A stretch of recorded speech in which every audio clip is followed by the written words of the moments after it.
नमस्कार, आप सुन रहे हैं रेडियो पीटी। मैं हूं आपके साथ पारिजात क्रिकेट चैटर में। बात करेंगे हम ऑस्ट्रेलिया में जो हो रहा है, जो चल रहा है, हैरान करने वाला है। हमारे साथ हैं हमारे विशेष क्रिकेट एक्सपर्ट दीपांश। दीपांश बताएंगे कि क्या अब होगा। शुरुआत बहुत अच्छी हुई, अगला मैच बुरी तरह से हारे 10 विकेट से, लेकिन अगला जो होने वाला बॉर्डर गावस्कर ट्रॉफी का अगला जो मैच, तीसरा वाला, उसमें क्या उम्मीद दीपांश को दिखती है, ये बताएंगे Deepansh. Hello to all the listeners, मैं हूं दीपांश एंड मैं आप सभी का स्वागत करता हूं हमारे शो में। एंड जो रोड मैप या जो स्ट्रैटेजी रहेगी अगले मैच के लिए, वो ये रहनी चाहिए कि जो बुलिश माइंडसेट लेके टीम इंडिया फर्स्ट मैच में उतरी थी एंड कहीं ना कहीं सेकंड मैच में भी उतरी थी, वो बुलिश माइंडसेट लेके उतरना पड़ेगा। You are taking against Australia, the best team in the world, the best team, और वो अपने घर पे खेल रहे हैं, अपने होम क्राउड के आगे। तो बुलिश माइंडसेट रखना पड़ेगा। जैसा सिराज ने ट्रैविस हेड को सेंड ऑफ दिया, आई सपोर्ट हिम, वैसा ही माइंडसेट लेके आपको गाबा में उतरना पड़ेगा। क्योंकि पिंक बॉल टेस्ट मैच था एंड जितने भी एक्सपर्ट्स थे या क्रिकेट फैंस थे, ये एक्सपेक्ट कर ही रहे थे कि पिंक बॉल में इंडिया की दाल नहीं गलेगी एंड पिंक बॉल धोखा देगी भारत को, और धोखा दिया। जी, हम बात करते हैं दीपांश से अगले मैच की, लेकिन उसके पहले पिछले मैच की हार की वजह दीपांश जल्दी से बताइए क्या थी। हार की वजह ये कि बैटिंग लाइनअप की इम्पेशेंट जो एटीट्यूड था, कि जैसे बाउंस को मैनेज ना कर पाना, बॉल को लीव करना पड़ेगा, बॉल लीव करना सीखना पड़ेगा। सारे एक्सपीरियंस प्लेयर्स थे लेकिन बॉल लीव ही नहीं कर पा रहे थे। शुभमन गिल, यशस्वी जायसवाल, इन्हें स्टार्ट मिला सेकंड इनिंग्स में। शुभमन गिल को दोनों ही इनिंग्स में स्टार्ट मिला।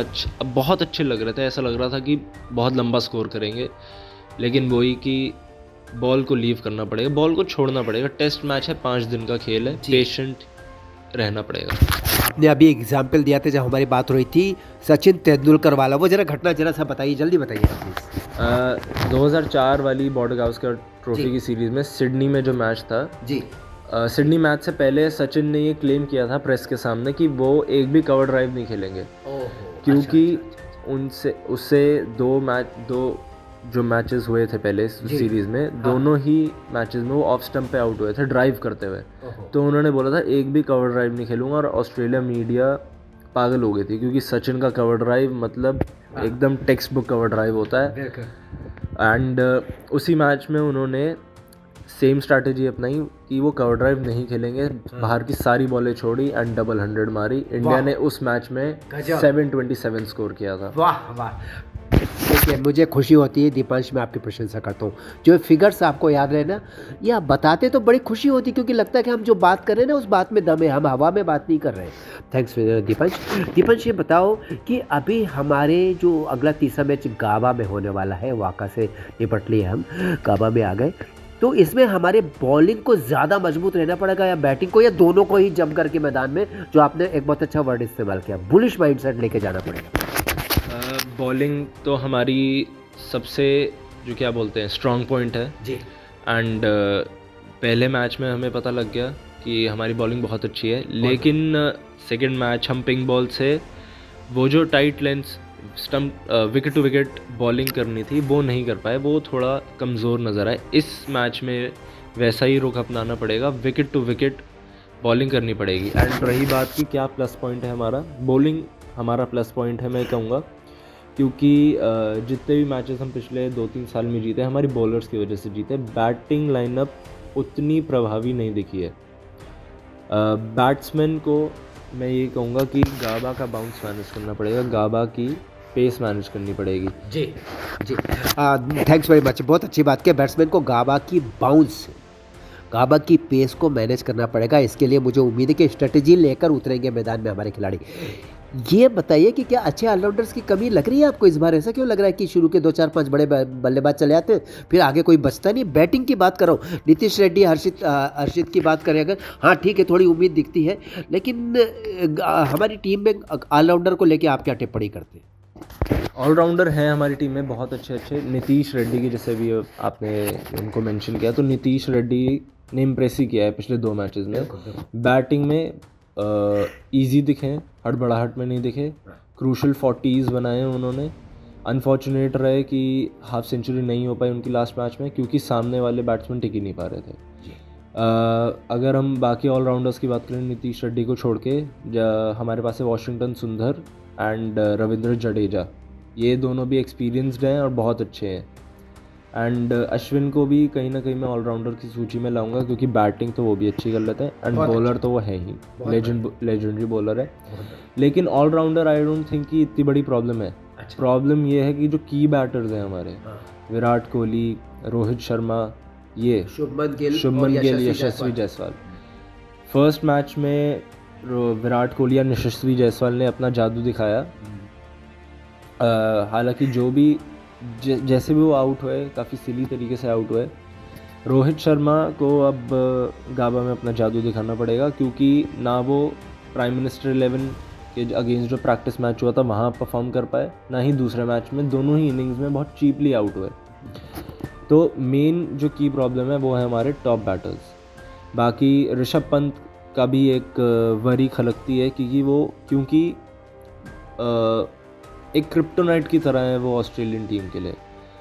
चाहे इंडिया की 6 विकेट गिरी हो, 7 विकेट गिरी हो, पहली बॉल पे चौका मारने जाते हैं। वो माइंडसेट उनका बहुत अच्छा है, बहुत अच्छा माइंडसेट है। लेकिन टेस्ट मैच को थोड़ा रिस्पेक्ट देनी होगी। ये बहुत अच्छा आपने जो माइंडसेट की बात कही पंत को लेकर, ये कहना चाहिए कि ये उनका आत्मविश्वास है कि चाहे दुनिया की सबसे अच्छी मजबूत टीम हो, चाहे उनका अपना घरेलू मैदान हो, आप पंत को कम आग के नहीं चल सकते। आप कैसी भी बाल फेंकिए, पंत अगर मूड में है, यानी कि जैसे वो होते ही है मूड में, वो मारेंगे ही मारेंगे। वो अपने आत्मविश्वास को और मजबूत करते रहते हैं अपनी बैटिंग से।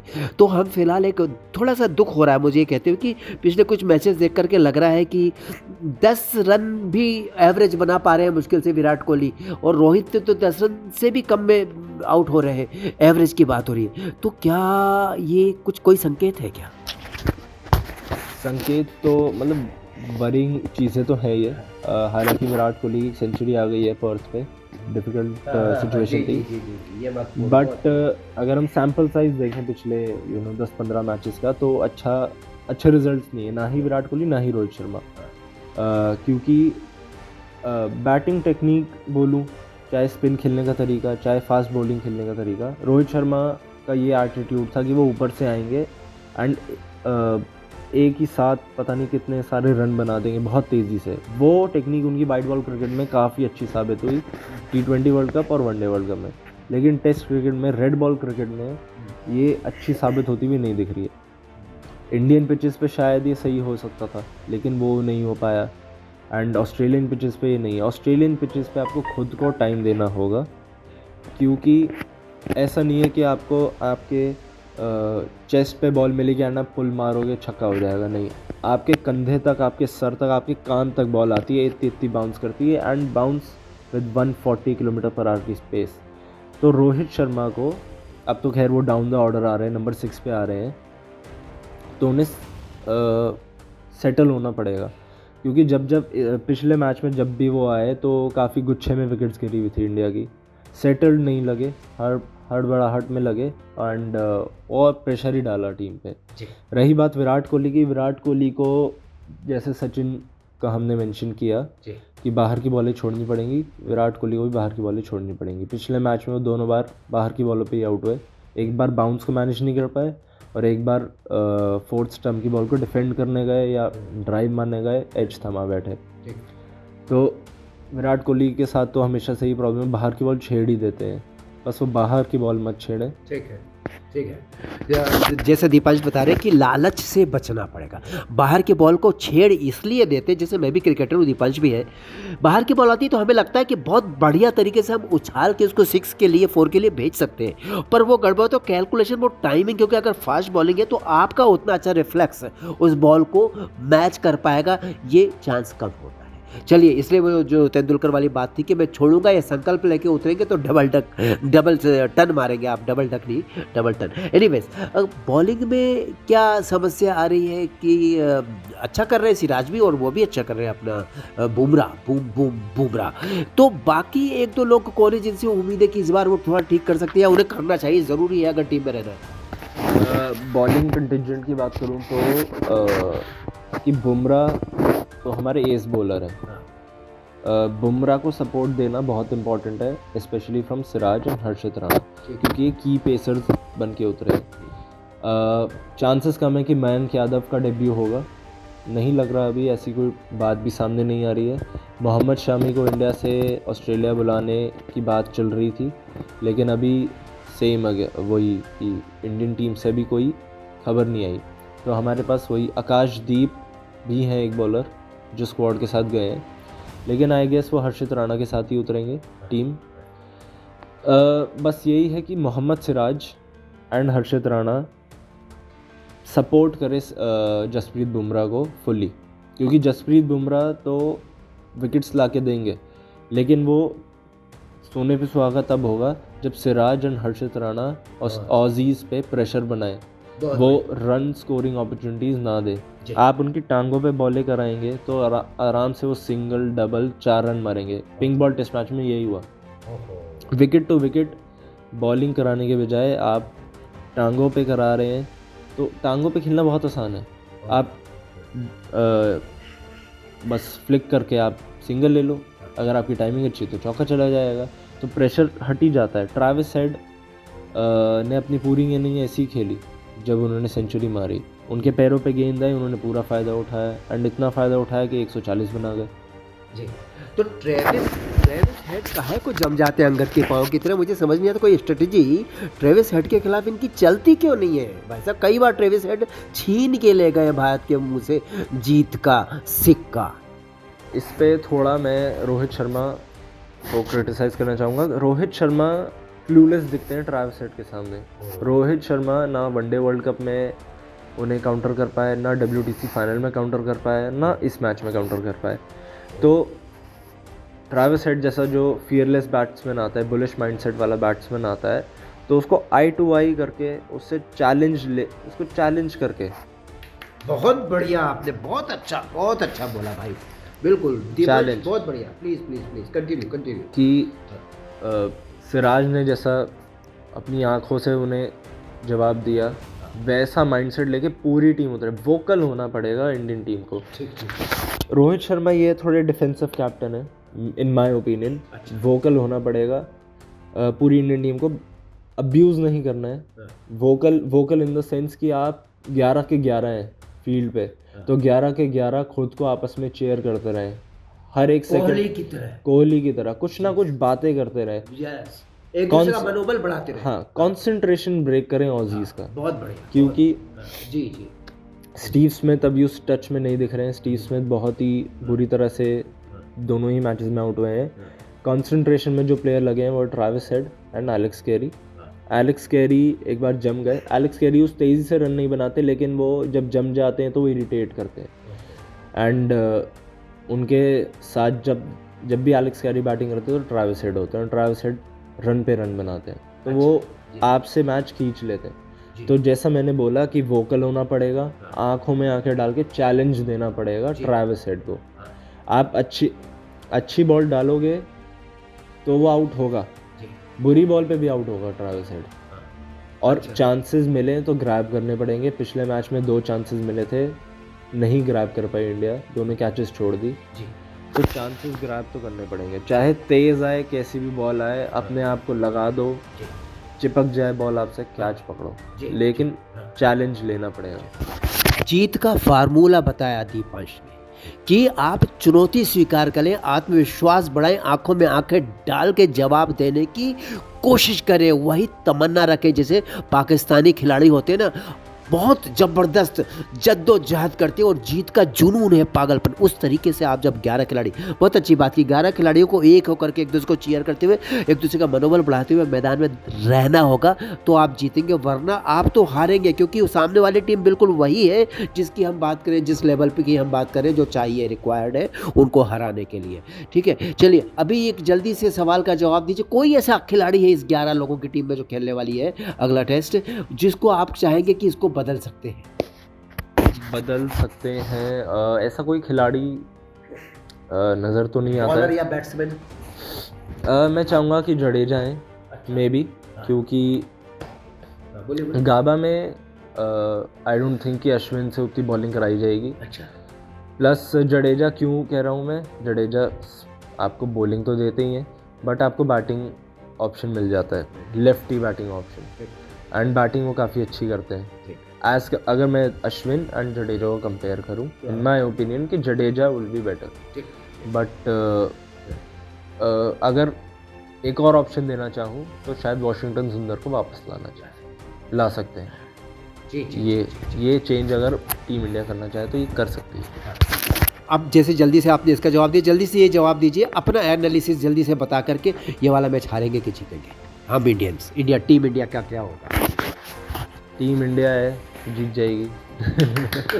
टीम इंडिया है। सुनिए, पहले मैं आपकी तारीफ करना चाहूँगा। देखिए, ये जो पॉजिटिव एटीट्यूड है ना आपके जवाब में दिख रहा है कि हम वहाँ जीतने के लिए जाएंगे, हारने के लिए नहीं, वरना खेलेंगे नहीं, हारने के लिए जाना नहीं चाहिए। तो मेरे सवाल का जवाब बहुत अच्छा दिया इन्होंने, कहा जीतेंगे।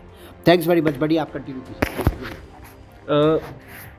थर्ड मैच में कैसा माइंडसेट लेके जाना चाहिए वो मैं ब्रीफ में बताता हूँ। बुलिश माइंडसेट, जैसे मैंने बोला, bullish mindset, take on the challenge, take on the Aussies, बिल्कुल, क्योंकि ऑस्ट्रेलिया के सिर्फ प्लेयर्स नहीं खेलते, उनकी ऑडियंस भी खेलती है। बहुत बढ़िया। And just give the Aussies what they deserve, and वो अगर वो बैंटर करते हैं तो बैंटर करें उनके साथ, अगर वो आपको कुछ बोलते हैं तो आंखों में आंखें डाल के चैलेंज दो, अगर वो अब्यूज़ करते हैं तो नॉट टू मच अब्यूज़ करो, लेकिन टेक ऑन द फाइट।